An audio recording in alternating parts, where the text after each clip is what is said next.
Humans are often referred to as the naked ape, and it makes sense, it's fair, it is one way that we are very different than our other great ape cousins. Or is that all a big misunderstanding? This paper was just published last week titled Not Quite Naked, The Bare Necessities of Human Body Hair Evolution. Now, some real quick background information in case you're new to my page. We have a pretty good understanding for why our body hair is so much different than the other apes, and it doesn't have to do with the aquatic ape hypothesis. It actually has to do with thermoregulation.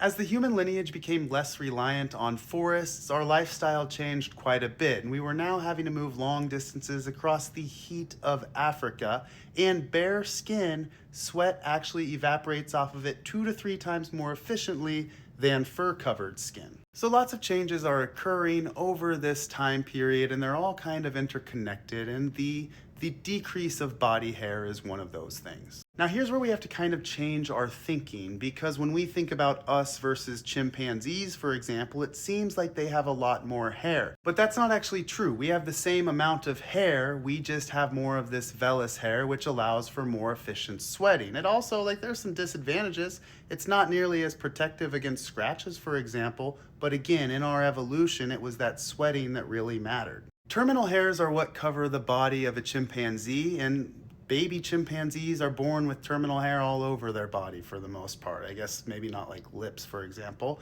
But compare that to a human baby, they're going to be born with terminal hair on their scalp, on their eyebrow, and on their eyelashes. The key thing here with evolution is that terminal hairs don't turn into vellus hairs. Instead, this team proposed a mechanism where in the human lineage, the hair follicles, something evolved that stopped them from kind of getting to that complete terminal hair. And instead, all of these hair follicles just produce the vellus hairs. Now, this paper went even further into something I'd never seen before. The idea that this change of our hair actually unlocked a new way for our species to communicate and to kind of share cultures, because it gave us a canvas that we could decorate. They mentioned that as our ancestors became less furry, this could have actually led to new ways of identifying different members of a group, different members of a hierarchy that other apes without this thin body hair could do. If you like this video, make sure to follow for more videos about ancient human evolution, and then go check out the video I posted yesterday, really similar to this one. This one was focusing on the evolution of dark skin.